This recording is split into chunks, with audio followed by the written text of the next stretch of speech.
Coaches, I hope you're doing great today.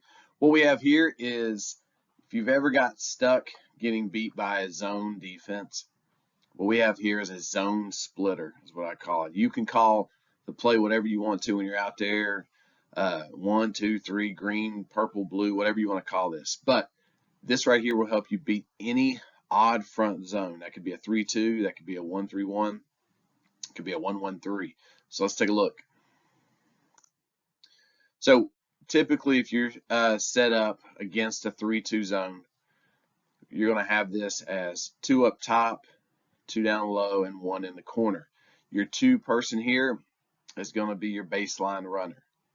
Your 4 and 5 take turns flashing to the center depending on what side the ball is. So let's take a look at the next kind of movement here.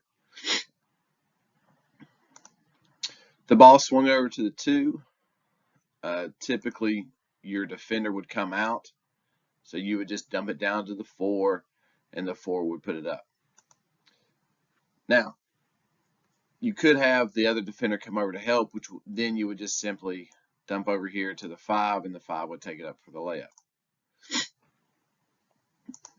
Now let's talk about if we reverse the ball and the 2 swings over because he's a baseline runner. All right, kick it to the 2. Defender comes out, same thing, dump it down to the 5, and the 5 can go ahead and shoot the ball. All right, so it works both ways there. 4 could have flashed earlier if he wanted to, or he could have just stayed there on the backside.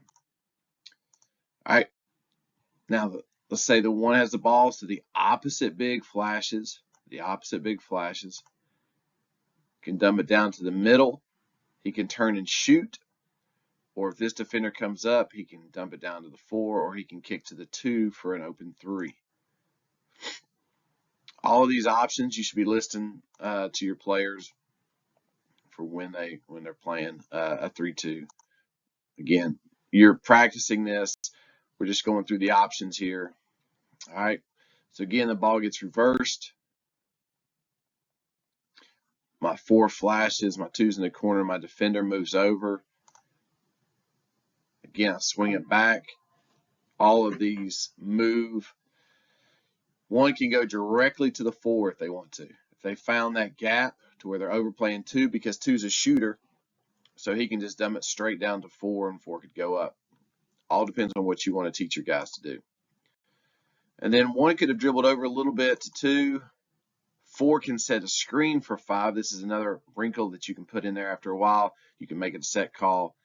5 runs underneath, and 2 can just dump